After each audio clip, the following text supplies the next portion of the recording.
শ্রমজীবী মানুষের অধিকার প্রতিষ্ঠায় ইসলামী শ্রমনীতি বাস্তবায়ন অনিবার্য। এই প্রতিপাদ্যকে সামনে রেখে সিরাজগঞ্জের তারাশ উপজেলা নির্মাণ শ্রমিক ইউনিয়নের দ্বিবার্ষিক সম্মেলন আজ অনুষ্ঠিত হয়েছে। নওগাঁ ইউনিয়নের রুস্তম মোড় চত্বরে আয়োজিত এই সম্মেলনে প্রধান অতিথি ছিলেন জামায়াতের মনোনীত এমপি পদপ্রার্থী প্রফেসর শায়েখ ডক্টর মাওলানা মোহাম্মদ আব্দুস সামাদ।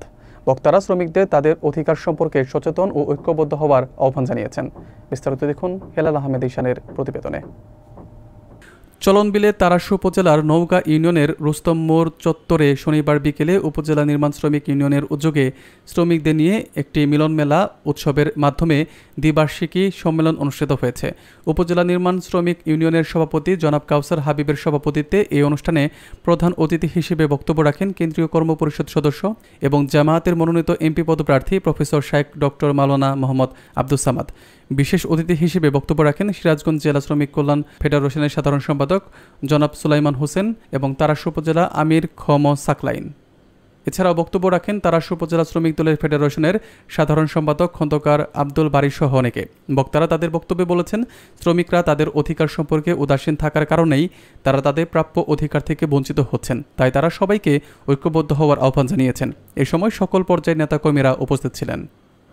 আগামী এই বাংলাদেশকে একটি কোণের রাষ্ট্র প্রতিষ্ঠা করার জন্য মন থেকে আপনারা ওয়াদা করবেন এবং মন থেকে আপনারা ইয়াদা করবেন যেন আপনার ভোটটা ন্যায় এবং ইনসাফের পক্ষে যায়, যেন আর কোনো লুটেরা, আর কোনো দখলবাজি, আর কোনো চাঁদাবাজের হাতে যেন এই দেশ না যায়।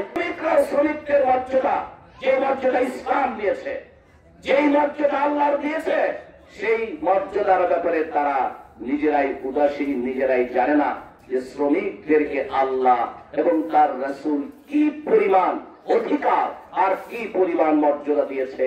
আজকে শ্রমিক ভাইয়েরা দুঃখজনক হলেও শ্রমিক ভাই এবং বোনেরা এই সম্পর্কে তারা কাফের থাকার কারণে, এই সম্পর্কে তারা উদাসীন থাকার কারণে তারা তাদের অধিকার পাচ্ছে না, অধিকার বঞ্চিত হচ্ছে। যেমনটি আল্লাহর বিধানকে অপেক্ষা করার কারণে গোটা মানব জাতি একটি নির্যাতন নিপীড়নের এক কঠিন শোষণের মধ্যে শোষণের দ্বারা শিকার হয়েছে। সুতরাং এই জন্য শ্রমিক কল্যাণ ফেডারেশন আপনাদের ঐক্যবদ্ধ হওয়ার আহ্বান জানায়। ভাইয়ের আমার, এই যে অধিকার কেউ দেয় না, অধিকার আদায় করে নিতে হয়।